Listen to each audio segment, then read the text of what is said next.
अस्सलाम वालेकुम जी। आज का हमारा टॉपिक है फेज वेलोसिटी।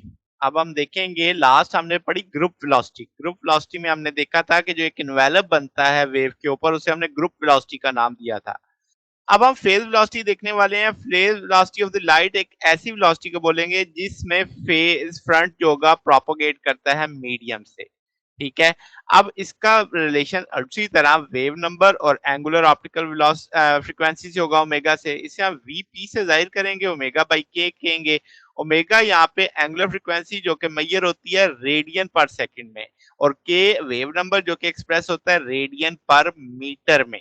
ठीक है।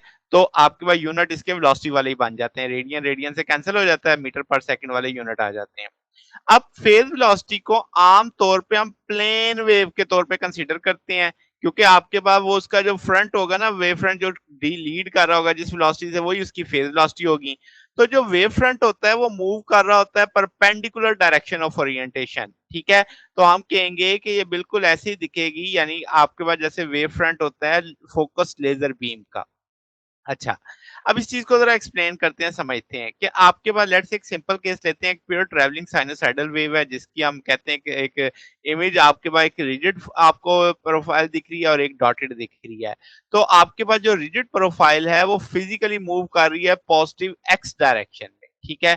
और उसकी स्पीड को हम v से जाहिर कर रहे हैं, जैसे आप इस जगह पे भी देख सकते हैं। तो जो डिस्प्लेसमेंट है डेल्टा टी के साथ हमने कहा इतना फासला वो मूव कर गई। तो क्लियरली जो वेव फंक्शन है वो डिपेंड कर रहा है दो चीजों पे, टाइम और पोजीशन पे, कि आप किस वक्त कहाँ पे हैं, और यानी टाइम के लिहाज से उस जगह की आपके पास अहमियत होगी। तो जब आप एक फिक्स इंस्टेंट पे देखते हैं टाइम पे, तो फंक्शन वेरी करता है साइनोसाइडली एक्स एक्सिस के लॉन्ग। और अगर आप फिक्स लोकेशन पे देखते हैं एक्स एक्सिस पे, तो फंक्शन वेरी करता है साइनोसाइडली विद टाइम। ओके होगी बात।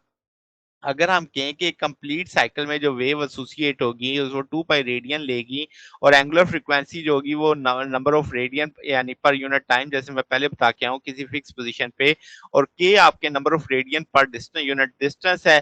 तो अगर हम साइकिल्स की बजाय रेडियन में बात कर रहे हैं तो वेव लैम्डा आ जाएगा 2 पाई बाई लैम्डा, और फ्रीक्वेंसी बराबर आ जाएगी ओमेगा ओवर 2 पाई। तो आपके पास ये पैरामीटर जो है ट्रैवलिंग वेव को एक्सप्रेस करते हैं। ए एम्पलीट्यूड के लिए होता है एक्स, और टी जैसे मैंने कहा कि वो आपके पास फंक्शन है पोजीशन और टाइम का। तो आपके पास ए नॉट एम्पलीट्यूड को आ जाएगा कॉस के एक्स माइनस ओमेगा टी। हमने कोसाइन फंक्शन लिया है साइन की जगह से, सिर्फ कन्वीनियंस की खातिर आपके पास, यानी सिर्फ फेज का फर्क आएगा और कोई फर्क नहीं है। माइनस साइन, ये जो माइनस ओमेगा टी है इसकी पूरी एक साइंस है। अगर आप टी को कांस्टेंट करते हो तो आपके पास जब एक्स बढ़ेगा, तो इसका मतलब जो आप राइट की जानी मूव कर रहे होंगे। अगर आप फोकस करते हैं स्पेशल लोकेशन पे और आप टाइम इंक्रीज करते हैं, तो फिर नेगेटिव वाला फैक्टर बढ़ेगा, तो आप लेफ्ट की जानी मूव करेंगे, यानी वो कॉज नेगेटिव में आ जाएगा ना आपके पास। तो इसका मतलब ये हुआ कि आपके पास साइन रिवर्स करने का मतलब होगा कि जो आपकी इक्वेशन ऑफ प्रोपोगेशन है वो नेगेटिव एक्स डायरेक्शन की जानिब जा रही होगी।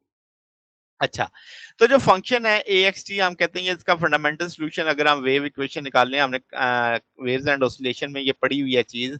तो सेकंड ऑर्डर डिफरेंशियल आ जाएगा एम्पलीट्यूड का विद रिस्पेक्ट टू पोजीशन, फिर सेकंड ऑर्डर डिफरेंशियल आ जाएगा विद रिस्पेक्ट टू टाइम, और यहाँ पे के ओवर ओमेगा एक कांस्टेंट के तौर पे चलेगा स्क्वायर। तो जैसे मैंने कहा ओमेगा नंबर ऑफ रेडियंस है जो वेव पास करेगी किसी यूनिट टाइम में, 1 ओवर के की बात करें तो वो 1 लेंथ है, वेव पर रेडियन है। तो ओमेगा के स्पीड की आएगा जो शेप बताएगा जिस शेप से वेव मूव कर रही है। तो अगर हम कहें कि आपकी स्पीड एक फिक्स फेज पे है, वो डिस्प्लेस हुई है, जैसे हमने वो ऊपर देखा कि ये डिस्प्लेसमेंट आपके पास आ रही थी, तो ये आपके पास जो फेज ऑफ वेलोसिटी होगी उसे वीपी से जाहिर कर देंगे। अब अगर हम कहें कि हकीकत में या कॉमन यूज के अंदर जो फेज है सिग्नल का, वो हम कहते हैं मैक्सिमा और मिनिमा के लिहाज से देख रहे होते हैं, यानी जहाँ पे मैक्सिमम एम्पलीट्यूड मिनिमम एम्पलीट्यूड।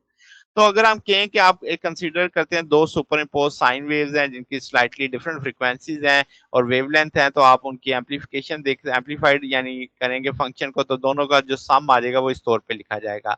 ये जो ब्लू कलर में लिखा हुआ है ये कैरियर वेव है जिसकी phase velocity omega P W by के जो हम पीछे पढ़ के आए हैं।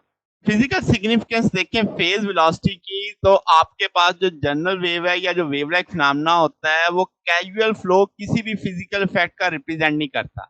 यानी आपके पास कोई अपर लिमिट नहीं होती फेज वेलोसिटी की। तो आप कह सकते हैं कि भाई जो जेन्युइन फिजिकल वेव है जिसमें chain of consequently dependent events होंगे, तो फेज वेलोसिटी आपके पास जरूरी नहीं है कि उस स्पीड पे हो जिस स्पीड से एनर्जी ट्रांसफर हो रही है, आपके पास इंफॉर्मेशन प्रोपोगेट कर रही है। तो आप कह सकते हैं कि जो फेज वेलोसिटी है परफेक्टली मोनोक्रोमेटिक लाइट वेव की, हम कह सकते हैं वो एक्सीड कर सकती है वैल्यू ऑफ सी से, क्योंकि वो कोई इंफॉर्मेशन कैरी नहीं करती। अब आपके पास जो फेज वेलोसिटी अगर मैं कह रहा हूँ ग्रेटर देन सी है, तो आप सोचेंगे कि ये तो स्पेशल थ्योरी ऑफ रिलेटिविटी से कन्फ्लिक्ट हो गया, जिसमें कोई भी चीज स्पीड ऑफ लाइट से एक्सीड नहीं कर सकती। तो वो सिग्नल जिसको हम कहते हैं जो इसमें इंफॉर्मेशन होती है, तो phase velocity simply velocity of the point है constant phase of monochromatic wave का। ये कोई इंफॉर्मेशन कैरी नहीं कर रहा, क्योंकि आपके पास सिंपली साइनोसाइडल ऑसिलेशन है जो आप इसे जिससे रिप्रेजेंट कर रहे हो फेज वेलोसिटी को। तो जब आपने उसमें इंफॉर्मेशन डालनी है, फिर आपको उसमें मॉड्यूलेशन करनी पड़ेगी, उसे ऑन ऑफ या जो भी तरीका कार अख्तियार करना पड़ेगा। तो ऐसी वेव फिर मोनोक्रोमेटिक नहीं रहती।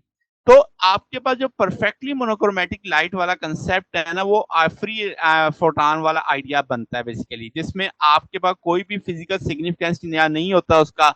तो आपके फोटॉन जो है वो आप कहते हैं अमिट भी हो सकता है, अब्सॉर्ब भी हो सकता है, जैसे बीम ऑफ लाइट आपके पास एक इनफाइनाइट एक्सटेंट और ड्यूरेशन की हो, मगर वो हमेशा आपके पास शुरू होगी और एंड होगी, जिसकी रेंज आप कह सकते हैं कि उसके स्पेक्ट्रल कंपोनेंट और सिग्नल के साथ आप इंट्रोड्यूस करेंगे।